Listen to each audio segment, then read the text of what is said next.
আজকে আমি তোমাদের বাড়িতে এত সুন্দর করে পাস্তা বানিয়ে দেখাবো যে তোমরা দোকান থেকে পাস্তা কিনে খেতে ভুলেই যাবে। তার আগে আমি আমার কিছু দিদিভাই এবং দাদা ভাইদের নাম নেব যারা আমার গত ভিডিওতে ফেসবুক এবং ইউটিউবে অনেক ভালোবাসা দেখিয়েছে। প্রথমে আমি আলম নামে ভাইটার নাম নিব। অনেক ধন্যবাদ ভাই আমার ভিডিওতে এত সুন্দর কমেন্ট করার জন্য। আরেকটা দিদিভাই কমেন্ট করছে আমার নাম সুমাইয়া আক্তার মুস্কান, আমি নতুন, তোমার জন্য অনেক অনেক ভালোবাসা রইল দিদিভাই। আরেকজন কমেন্ট করেছে আমার নাম লামিয়া, অনেক অনেক ধন্যবাদ লামিয়া আমার ভিডিও দেখার জন্য। আরেকটা দিদিভাই লিখেছে আমার নাম লাকি, অনেক অনেক ধন্যবাদ দিদিভাই আমার ভিডিওতে লাইক কমেন্ট করার জন্য। আরেকজন কমেন্ট করেছে আমার নাম মিথিলা, আপনার নাম কি? আমার নাম চিত্রা, অনেক অনেক ধন্যবাদ, অনেক অনেক ভালোবাসা রইল মিথিলা তোমার জন্য আমার ভিডিওতে লাইক কমেন্ট করার জন্য। এবারে ফেসবুক পেজে একটা ভাই কমেন্ট করেছে আমার নাম জয়, অনেক অনেক ধন্যবাদ আমার ভিডিওতে লাইক কমেন্ট করার জন্য।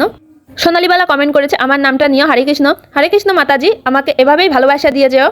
এবারে আমি এই পাস্তা বানানোর জন্য পরিমাণ মতো ময়দার ভেতরে সামান্য একটু লবণ আর একটু জল দিয়ে মাখিয়ে একটি ডো তৈরি করে নেব। ডো তৈরি করে একটা রুটি বেলে ছোট ছোট চারকোনা করে কেটে আমি যেভাবে দেখাচ্ছি এইভাবে বানিয়ে নিতে হবে। সবগুলো বানানো হয়ে গেলে 7-8 মিনিট জলে সিদ্ধ করে নিব। সিদ্ধ হয়ে গেলে সবগুলো একটা ঝাঁপিতে ঢেলে ঠান্ডা জল দিতে হবে যাতে একটার সাথে একটা লেগে না যায়। এবারে কড়াইতে তেল গরম করে রসুন কুচি দিয়ে একটু ভেজে নিয়ে পেঁয়াজ কুচি দিয়ে ভালো করে লাল লাল করে ভেজে টমেটো কুচি, ধনিয়া পাতা কুচি, কাঁচামরিচ কুচি দিয়ে ভালোভাবে নেড়ে চেড়ে লবণ, মরিচের গুঁড়া, হলুদের গুঁড়া, একটু সয়া সস, একটু টমেটোর চাটনি এবং সামান্য জল দিয়ে ভালো করে একটু কষিয়ে নেব। কষানো হয়ে গেলে বড় বড় করে কেটে রাখা পেঁয়াজ দিয়ে তারপরে পাস্তাটা ঢেলে একটু নাড়াচাড়া করে উঠিয়ে নেব। বাড়িতে বানানো পাস্তা যে এত মজা হবে না খেলে আপনারা বুঝবেনই না। একবার হলেও কিন্তু বাড়িতে সবাই ট্রাই করবে। আর আমার নেক্সট ভিডিওতে কার কার নাম নেব সবাই কমেন্ট করো। আমার চ্যানেলে নতুন হয়ে থাকলে সাবস্ক্রাইব করে লাইক কমেন্ট করে পাশে থাকবে। ধন্যবাদ সবাইকে।